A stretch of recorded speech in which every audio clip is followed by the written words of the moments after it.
Ça va mieux, mais en fait, j'ai pas réalisé avoir vacillé. C'est mon entourage qui m'a dit, en fait, tu as failli t'évanouir.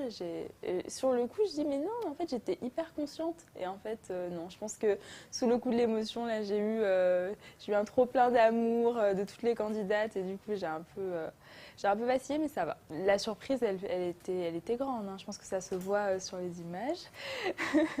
Je m'y attendais pas et voilà. En tout cas, j'étais vraiment très émue. On est à domicile, elle est chez elle, forcément.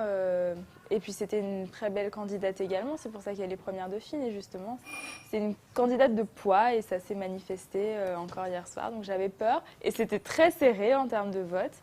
Mais voilà, j'ai cru en mon étoile et j'ai bien fait. Quand mes parents m'ont appris que mes grands-parents paternels venaient, j'y croyais pas trop. Et je sais que mon grand-père, justement, tous les ans, il dit j'arrête de prendre l'avion, j'arrête de venir dans l'Hexagone, je reste en Guadeloupe.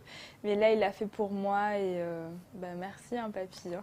Ma mère, ça a été difficile puisque forcément, en tant que maman, elle pense à tout ce qu'il y a de plus négatif. Elle est stressée, elle a peur des critiques, elle a peur que je perde mes moyens si je ne suis pas élue. Forcément, elle a peur que je tombe aussi, ça c'est sa plus grande crainte.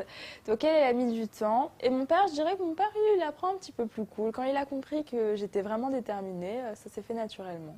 J'ai les deux aspects en fait. Et puis je pense que les deux aspects sont liés parce que je fais de l'histoire de l'art, donc je me suis spécialisée en histoire de la mode, donc j'aime la mode, j'aime en quelque sorte tout ce milieu. J'ai pu faire du mannequinat, j'aime la culture. Participer à Miss France, c'est une autre façon de s'exprimer, mais c'est aussi, c'est de la mode. Je pense que quand on devient Miss France, on participe au rayonnement de la culture française. Donc je pense que les deux sont étroitement liés, c'est pour ça que je me sens bien dans mon élément. Je ne me considérais pas comme une intellectuelle. Intellectuelle, c'est un grand mot. Je pense qu'il y a des personnes qui sont qualifiées vraiment pour être des intellectuels et ça nécessite une grande formation et de très très grandes études.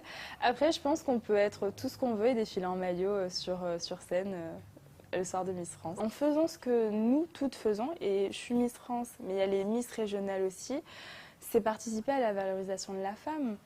Je pense que toutes les personnes qu'on a rencontrées à travers ce voyage nous sont toutes dit les filles, on vous respecte parce qu'on serait incapable de faire ce que vous faites. Et ça, je pense qu'on devrait mettre l'accent dessus parce que devenir Miss, c'est avoir des responsabilités, c'est respecter certaines règles, c'est toujours s'apprêter. Parce qu'il ne faut pas croire, mais être toujours au taquet tous les jours, toujours souriante, ça nécessite beaucoup de concentration et beaucoup de travail personnel. Et je pense que si je dois défendre l'image des Miss, je le ferai. Et être féministe, c'est accepter le choix de chaque femme. Et on a fait ce choix et c'est pour ça qu'on doit être respecté.